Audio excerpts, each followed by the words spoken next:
So it was 2015, and I was newly single after being in a very long-term relationship. And I'd learned in my absence from this world that the dating landscape had shifted.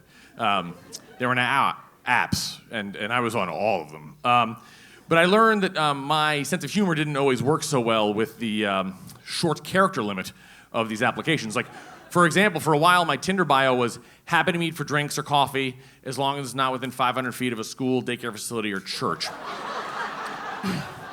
I also learned new things, like if you invite a girl to dinner instead of drinks, you're a psychopath. And also, I think we can all agree that dating is difficult. Dating in DC is hard. Dating in DC in your late 30s is difficult. Because I feel like you have to be someone you're not, like you have to be perfect. And so I was constantly telling, girls in these dates, like, I'll come into drinks right away. I just gotta get out of the gym first. And I never go to the gym, but you just have to pretend. So, yeah. I was also single in 2015, not so much newly. I'd been on the apps, not all of them, but a few. I had dated every available attorney in Washington, D.C. At least they said they were available, and they lied sometimes. I, too, had an issue with my profile. Some of the more serious and stoic men of D.C. maybe did not enjoy it. Nowhere on my profile did it say that I love heels and a gown as much as I love flip-flops and jeans, because that's a lie, by the way. Nobody likes heels. They're the devil's work. They're not good. They're horrible. I had started my profile with an homage to my favorite movie, The Jerk, and I said I was born a poor black child. Not many people got it, but it's fine. So I had been on some horrible dates, some good ones, some horrible ones. One time I had a lovely brunch on U Street with a gentleman who spent 20 minutes telling me how he wanted to hate fuck Megyn Kelly. Yeah, we were having mimosas, and he was like, I want to bend her over her Fox News desk and anger, and I was like, yeah, I'm good, thanks. So I then, fortunately, met a gentleman named Graham on an app called Hinge. Now, Hinge, if you're unfamiliar, thank you. CEO of Hinge is here. Represent. So Hinge, if you're not familiar, was an app. This whole conceit was that you had to have a Facebook friend in common in order to meet. We never had a Facebook friend. I don't know. This mystery person we haven't met yet. But we quickly started texting because in-app messaging is the worst. And so we were texting, and I told her, I really liked her photos. Her photos were really cute. My photos are lies. It was just smoke and mirrors to make me look adorable, but in real life, it's crap. And I told him that because it's important to set the bar super low for a first date. And speaking of photos, his photo was him probably sweaty, in a Vassar College t-shirt that had the neck awkwardly stretched out. And I thought, okay, if he cares this little about how he presents himself physically, he must have an amazing personality. So swipe. I appreciated her honesty. So we decided to meet IRL, as the kids say, and there were two slight problems, right? The first one was that she lives in Del Rey, which is in Alexandria. Yep. And I have often had a maxim that I'd rather be dead in the district than alive in Arlington.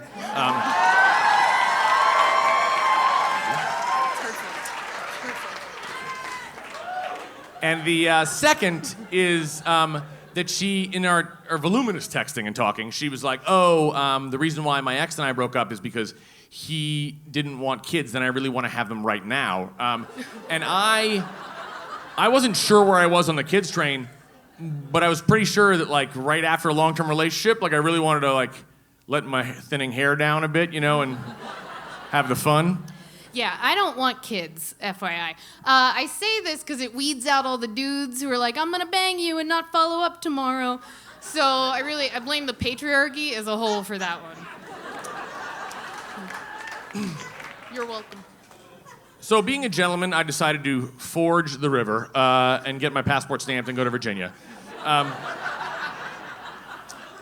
And we'd actually gotten caught up a lot. I mean, we'd done a lot of texting and talking. I'd shared stories of me telling stories, which I think is a pretty cool move. And then we became Facebook friends, and she shared herself singing in a blues band, and she was really good, so that was fun. And so the day of our date, I'm getting real excited, and she texts me. She's like, "Hey, what are you doing?" And I texted back. I was like, "Well, I'm just trying to figure out how many condoms to bring tonight."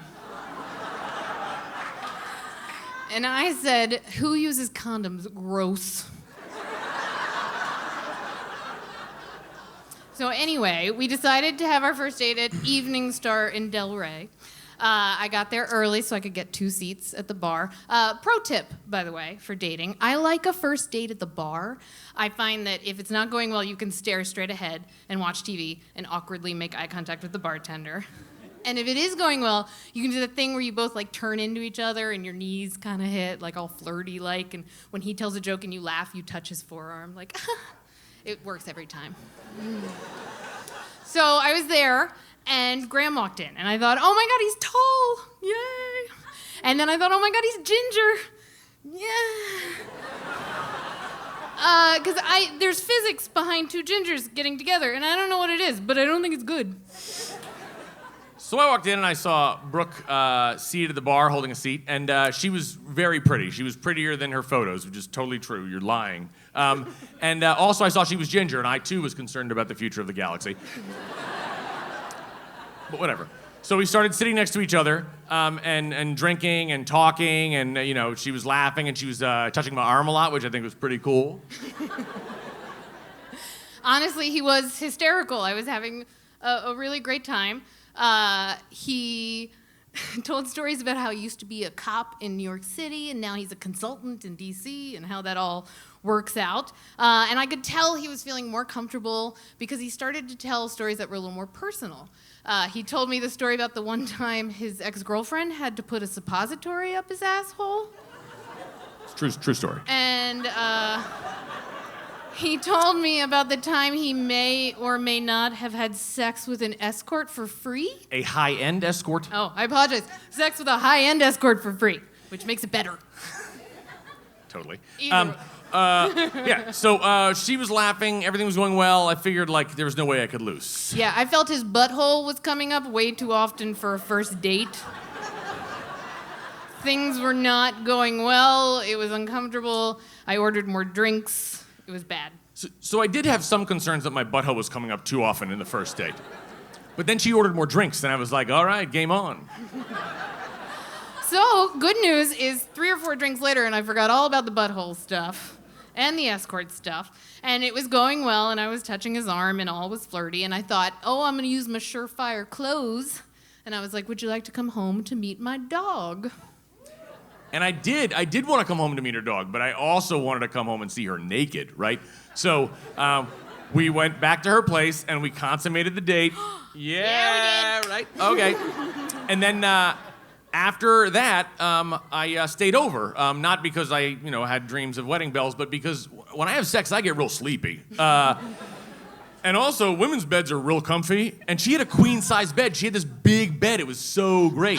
Okay, I later learned that this giant monstrosity of a human sleeps in a full-size bed and has his entire life, like a child, and still does. Like last night, he slept in a full-size bed. I enjoy the forced intimacy that a full-size bed brings to 2 consenting adults. Yeah, regardless. Anyway, I will say that Graham was the last person I ever spoke to on any of those apps. Once I met him, I didn't want to hang out with anybody else, and I thought I don't need to meet anybody else. Which you think, oh, that's sweet, right? Well, this asshole clearly didn't feel the same way, because a few days after our first date, I was like, oh, want to get drinks after work? And he was like, I have a date. Okay, so... Okay. So it was a date. I wasn't dating, and I'd made this date before I met her, and I felt rude to cancel on this nice lady. All right, well, at this point in our relationship, I was still pretending not to be a psychopath and being all like, oh, I'm totally breezy and great, so let's get that drink, it'll be fine, and then I'll just give you a ride to your date.